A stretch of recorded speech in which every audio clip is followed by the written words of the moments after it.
राधे राधे, हरे कृष्णा। कैसे हो आप सभी लोग? आशा करती हूँ आप सभी परम मंगल में होगे, स्वस्थ होगे, अच्छे होगे। अच्छा, आज है देवउठनी एकादशी। सबसे पहले आप सभी को देवउठनी एकादशी की अनंत और अनंत शुभकामनाएं।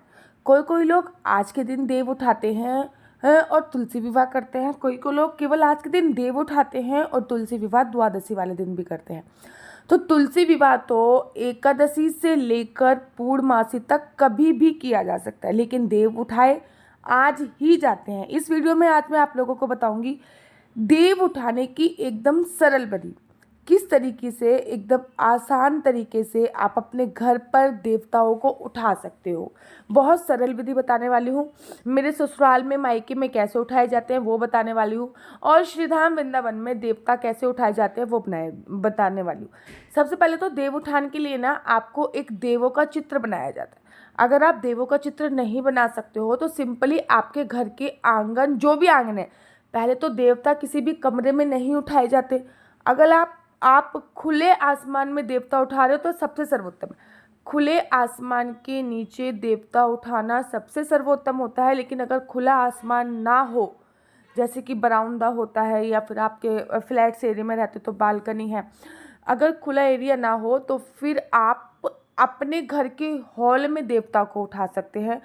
उसके लिए सबसे पहले आपको देवता का कोई चित्र बनाना होता है, ठीक है ना। अब कहीं कहीं पे चित्र बनाया जाता है और कहीं कहीं पे चित्र नहीं बनाया जाता। चित्र कैसे बनाते हैं उसके लिए रेफरेंस के लिए आप गूगल पे डाल सकते हैं देवताओं का चित्र, ठीक है। कहीं कहीं पे देवताओं का चित्र बनाया जाता है और कहीं कहीं पे सिंपली चौक, जिसे पूरना कहते हैं ना, आटे से सिंपली चौक पूर दिया, ठीक है ना। या फिर शुभ लाभ लिख दिया आटे से, ठीक है, या फिर आटे से एक स्वास्तिक बना दिया, ये भी कर सकते हैं, ठीक है। मेरे ससुराल की तरफ जो है वो चित्र बनाते हैं।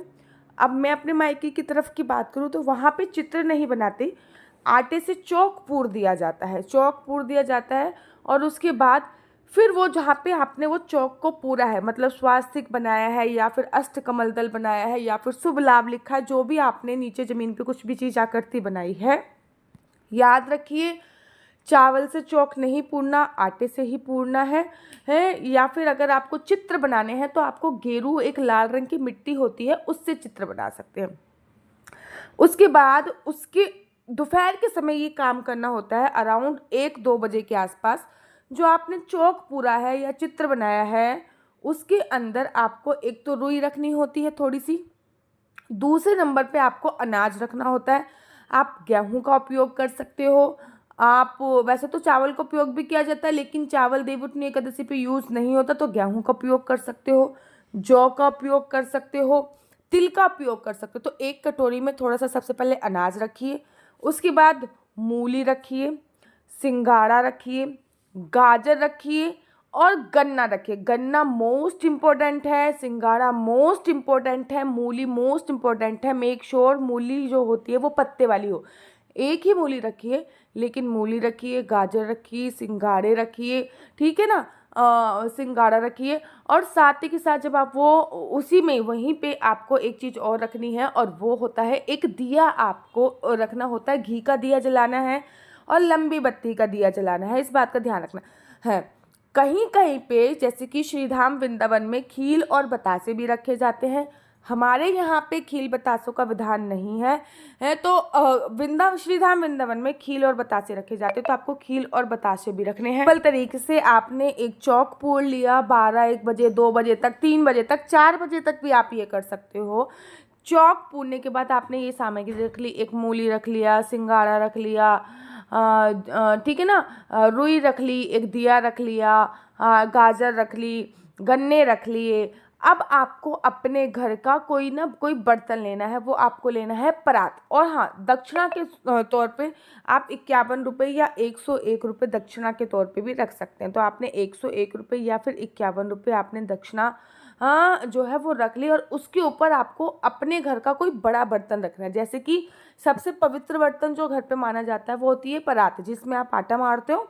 वो परात सबसे बड़ी पवित्र बर्तन मानी जाती है। आपने वो परात से वो सारी सामग्री ढक दी।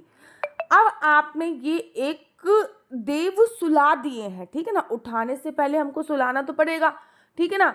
श्रीधाम वृंदावन में जिनके घर में ठाकुर जी की सेवा होती है वो तो 4 महीने के लिए एक स्वरूप ठाकुर जी का लेकर उसको सुलाते हैं और फिर उसको ही जगाते हैं। श्रीधाम वृंदावन में तो ऐसा भी होता है, लेकिन यूपी में, दिल्ली में, चंडीगढ़ में, पंजाब में ऐसा नहीं होता है। यहाँ पर एक देव उत्थान पे देवता बनाए जाते हैं या फिर चौक पूरा जाता है। उसमें जो जो मैंने आपको सामग्री बताई है वो सामग्री रखी जाती है। इसमें मूली सिंगारे गन्ना इंपॉर्टेंट होता है। बाकी गाजर हो गई, खील बतासे हो गए, कोई मिष्ठान हो गई, कुछ मीठा हो गया, और उसके बाद दक्षिणा जो होती है और दिया वो आपको रखना होता है, ठीक है ना। तो ये सामग्री रख के आपको एक परात रख देनी होती है। अब जब देव उठाने का शुभ मुहूर्त होता है, कहते हैं देव हमेशा उठाए जब जाते हैं जब शाम के समय या फिर रात के समय ही देव उठाए जाते हैं। देवता दिन में नहीं उठाए जाते हैं। शाम के समय गोधूली बेला में देव उठाना बहुत बहुत बहुत ज़्यादा शुभ होता है। तो शाम के समय अब आपको देवता उठाना है। हमारे मायके में देव हमेशा पुरुष लोग ही उठाते हैं, मतलब मेरे पहले पापा उठाते थे, अब मेरे भाई साहब मतलब मेरे भैया उठाते हैं, ठीक है ना। मेरे ससुराल में महिलाएं देव उठाती हैं, ठीक है ना। लेकिन श्रीधाम वृंदावन में घर का हर एक मेंबर देव उठान पे शामिल होता है और घर का एक एक मेंबर देवता को उठाता है।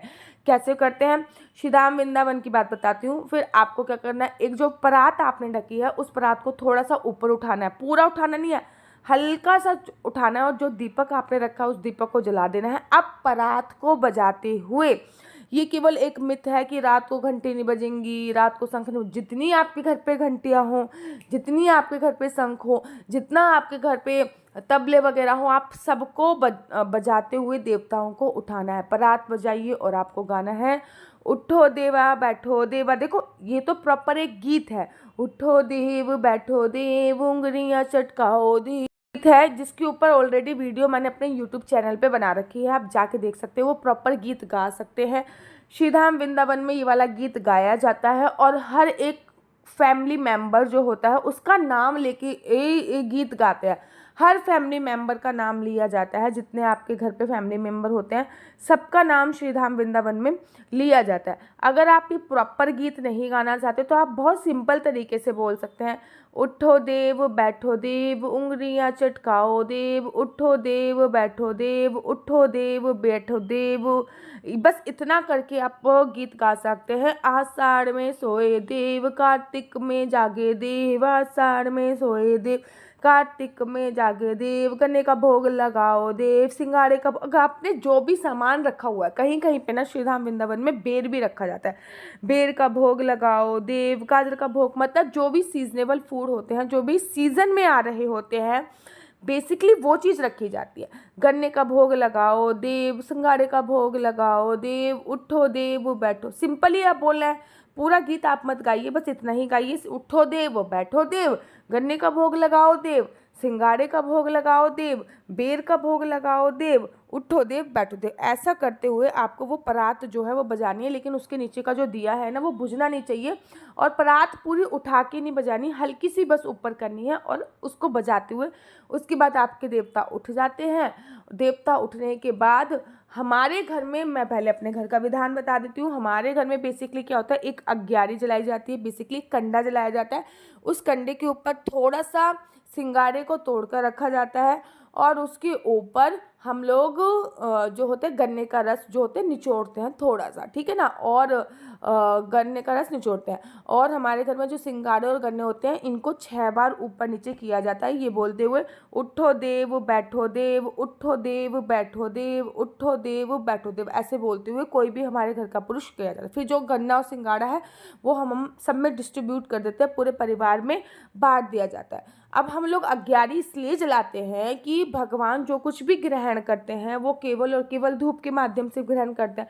तो हम एक छोटा सा हवन टाइप का ये कर लेते हैं, ताकि भगवान, वो कंडा जलाया उसमें थोड़ी सी कपूर रखा और उसमें हमने हल्का सा सिंगाड़ा काट के थोड़ा सा रख दिया और थोड़ा सा हमने उसमें वो निचोड़ दिया।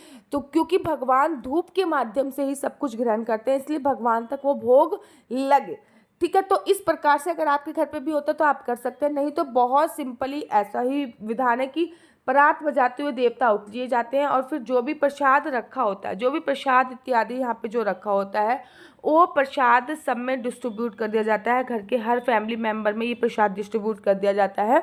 और साथ ही के साथ जो पैसे हैं वो हम घर की किसी भी लड़की को दे देते हैं। अनाज है उसमें और अनाज मिला के किसी को दान में दे देते हैं। खील खिलौने सब खा लेते हैं। और ये जो आपने देवता बनाए हैं ये आपको अगले दिन एक कपड़े से साफ़ करना होता है और देवताओं पर झाड़ू नहीं चलाई जाती।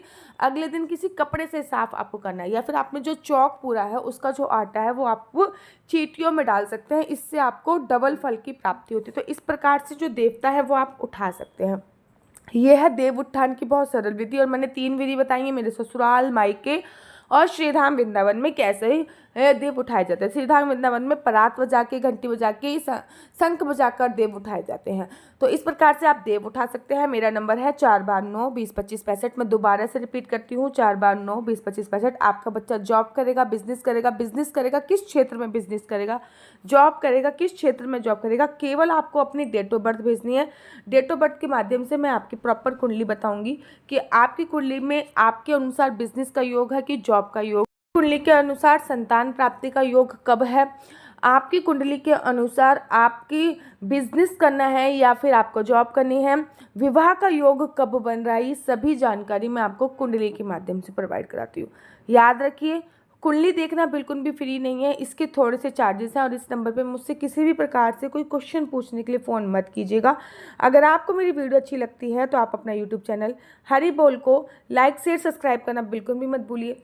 तब तक के लिए मुझे दीजिए इजाज़त। राधे राधे, हरे कृष्णा, हरि बोल। आप सभी को देव उठनी एकादशी की अनंत और अनंत शुभकामनाएं। राधे राधे।